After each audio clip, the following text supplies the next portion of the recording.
Hello, and welcome to HMTV at HMTC.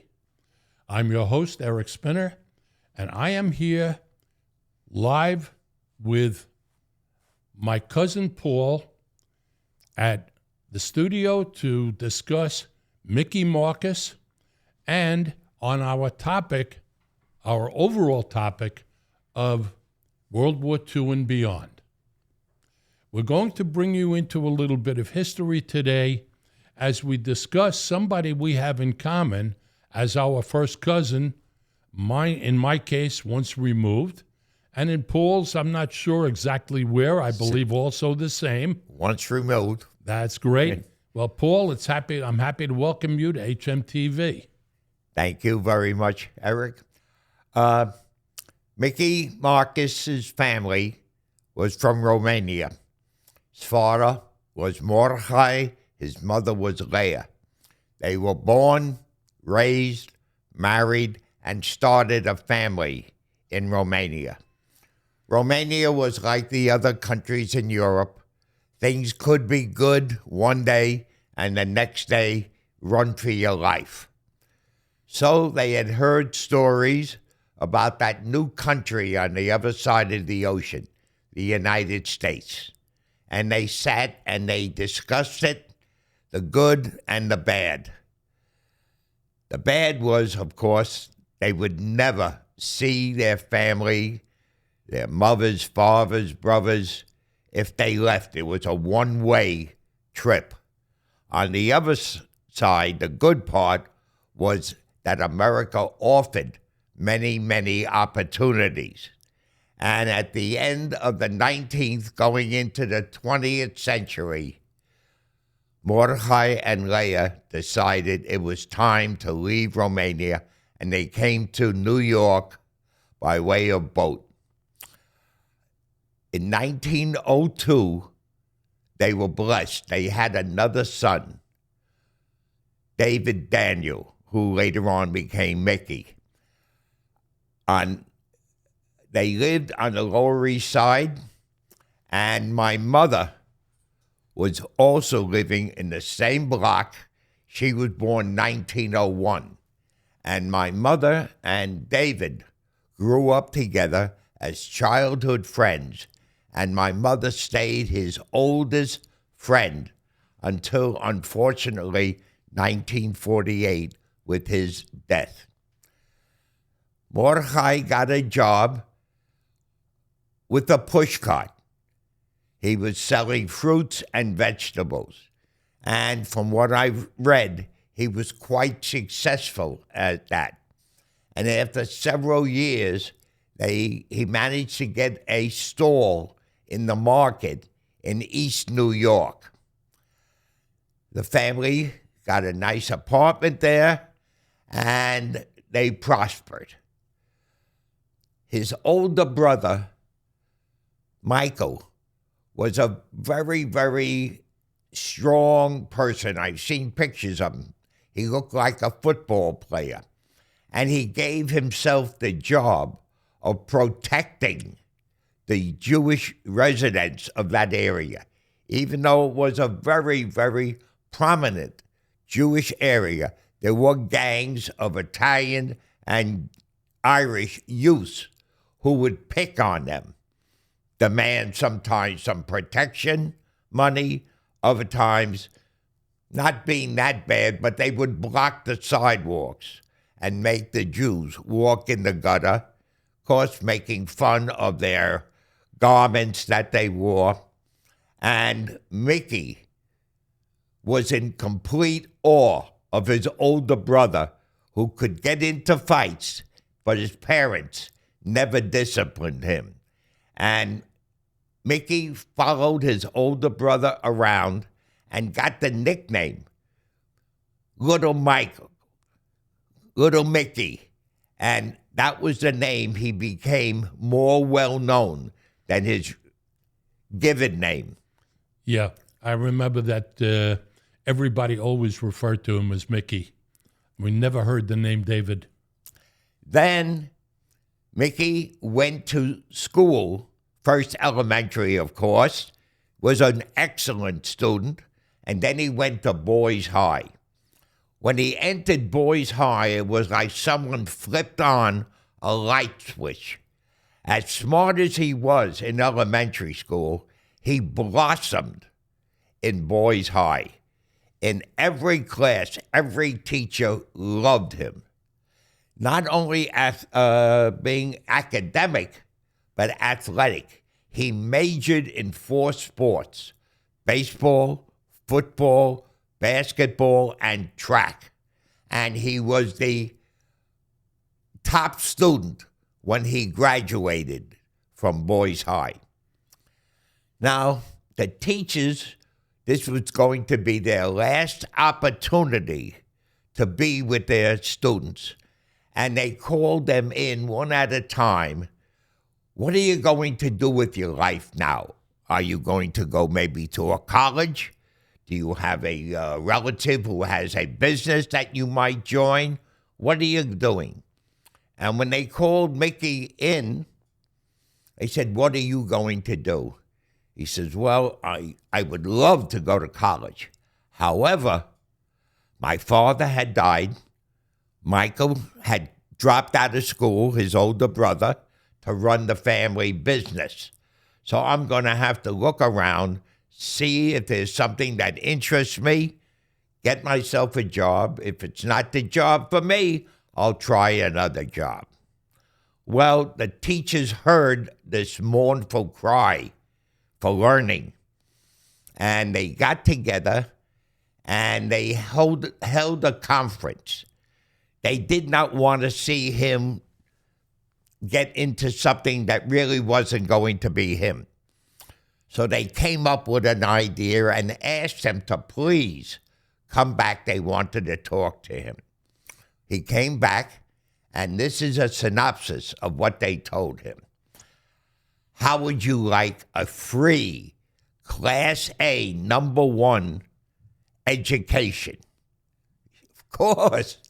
He said, not only the education, your own room to live in, study, all your clothing requirements, free. Your meals, at least 3 meals a day. Any and everything you needed. Plus, the best, when you go to school, you'll be paid. This way you can have all your expenses taken care of, and you can have your money sent home so your brother can have some of the stress taken off him, and your family could live semi-well. An offer you can't refuse. Exactly. How do I get this minor miracle? Where? And they said, the United States government runs service schools, military service schools. And if you can gain admittance to one of these schools, this is what you would get. Mm-hmm. And you're very fortunate because we have one here in New York at West Point. Great, how do I get in? That's the rub. There are hundreds, if not thousands, of young men who also want this deal. And they're bright like you are. So you're going to have to take a test. And if you will give us a promise that you will try your hardest and work with us, we will tutor you to get into West Point. We've even gotten a couple of previous tests so we can know what to figure on.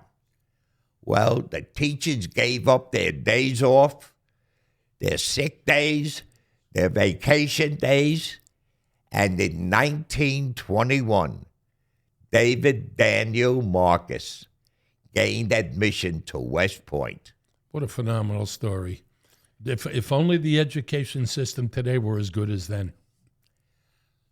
But the first week he was up there, he was put on report and told that he must report to the superintendent and explain his actions. Well, he reports to the superintendent, And the superintendent explains to him, Sunday is church service. Just to make sure every cadet attends. We take attendance. You were not there. Kindly explain. So he explains to the superintendent, I'm Jewish. We do not go to church. You celebrate the Sabbath on Sunday. We celebrate the Sabbath Friday night, sundown, to Saturday night, sundown. I meant no offense, but we do not do the same thing you do. Well, the superintendent said, I'm going to check out your story. And somehow he found a rabbi in the local area and asked him to come to West Point, have lunch with him, and explain to him. Mm-hmm. Well, the rabbi came there and explained that everything that Mickey told you was true. And the rabbi said, look, I will be glad to come up here every Friday night, if you want, and conduct Shabbat services. However, I don't want this to be just a one-shot deal. I would like to set up a Jewish chapel. All military houses of worship are called chapels. Mm-hmm. No one gets a better or a worse name.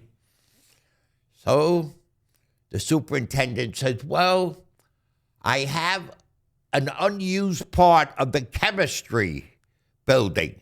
It's a big, big room. Would you like that? He said, yes, that would be a nice start. But since I'm going to have a congregation, we speak from something called the bema. I will need a bema. Okay, we can do something about that. I will also need sitting space, pews. Can we get that? Yes, you can. And the most important thing, we must have an ark, because our most sacred item is our Torah. And we must have a secure place to keep our Torah. I've read about this, but they don't give me much information in the books, except that the superintendent got all the material required for this, and the students, the cadets, had to do this on their own time. The amazing thing I love about this is the name of the superintendent. Oh. General Douglas MacArthur. Wow. Wow. Things went very, very well for Mickey at West Point. No anti-Semitism. He was an excellent, excellent academic. And he graduated in 1924, just 101 years ago. Academically, he was in the top part of the graduating class. Mm-hmm. When you're that high up, you get to choose what division of the Army you want, and he chose the infantry. Sports-wise, he majored in 3 sports: football, gymnastics, and he was nationwide the intercollegiate welterweight boxing champion for the United States. And what I've read, that his favorite fan was General MacArthur, who tried never to miss one of his fights. Absolutely amazing, especially with the name MacArthur. to have somebody in your corner all the way through. Now he finds out what this free education costs. You must give 4 years to the active army. If not, you get a bill like a telephone number for your education. Well, that was good. Also, there's a motto up at West Point. No mustache, no horse, no wife. You cannot be married when you go to West Point. So he had a lady friend who was waiting for him to finish. Her name was Emma Langer. She was a school teacher in New York, and they got married after his graduation. He was stationed in New York, and he had this desire, more education. He was always in search of more education. So he got it into his head to become a lawyer. So he writes away to Brooklyn Law School, tells them he's a graduate and he would like to go for law. Would they please send him an application? Well, they sent him an application, and he enclosed a copy of his West Point academic career. They took one look at that and said, "You're in." I'm sure they would. You don't get better credentials than that. He now graduates, and two interesting things happen. We're in the middle of a depression. Jobs are harder to find than ever. However, the New York City District Attorney's Office had a custom. They would offer ADA jobs, Assistant District Attorney jobs, to the top students of the local colleges. Well, in those days, when someone offered you a job, you didn't hesitate. You grabbed it. Yeah, don't look the gift horse in the mouth. The other interesting thing that happened at this time, my mother and father got married. What's that got to do with the Marcus story? Well, it turned out my mother was, like I said, Mickey's oldest friend in this world. And they were friends from childhood to his unfortunate death in 1948. My father's mother, my grandmother Sarah, who I never met, was Mickey's mother's, Leah, sister. And so when my mother married my father, she became a first cousin to Mickey by marriage, and I become a first cousin once removed. While he was at the DA's office, he did the ordinary mundane jobs. And the DA at that time was a man called Thomas E. Dewey. Later on became governor of New York State and twice unsuccessful candidate for president. Mm-hmm. One day, D.A. Dewey calls Mickey into the office and says, "We have a job here. We have a defendant. It's going to be a very, very tough job. He hires the best lawyers, but we think you might like to try this case. Here's the file. It's Friday afternoon. Take it home. Go over it all weekend. Take as much time as you want. But go over this and come back and let us know what you want to do." Well, he takes it home, comes back the following week. He says, "I want this case." And the DA says, "Look, this is your first major case. Don't be too cocksure, He said, no, I think I can do well on this case. Well, he did do well. He got the defendant, 30 years. The name of the defendant was Charles Lucky Luciano, that crime boss kingpin.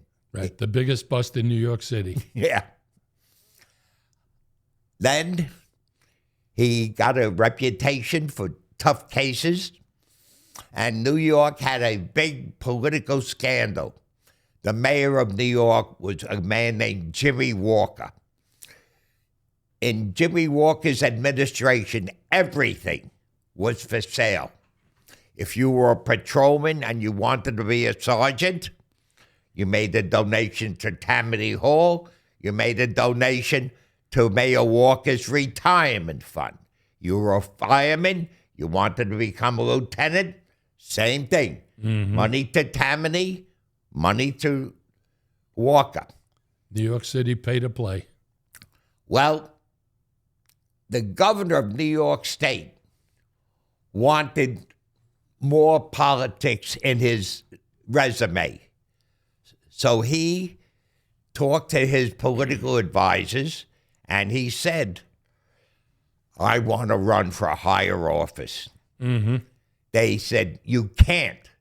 You're the governor of the biggest state, and you've got the biggest city, and you've got this problem called Walker.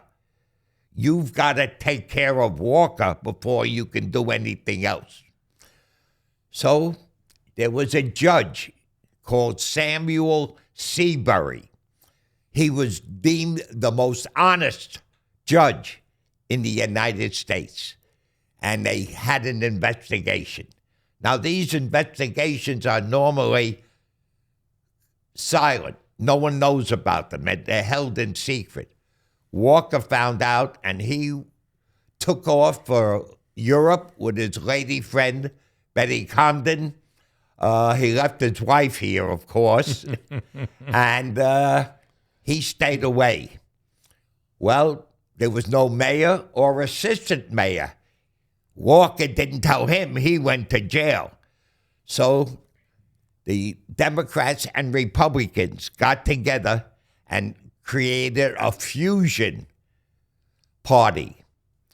And they picked a very interesting man. He was a congressman, a World War I veteran, and extremely honest.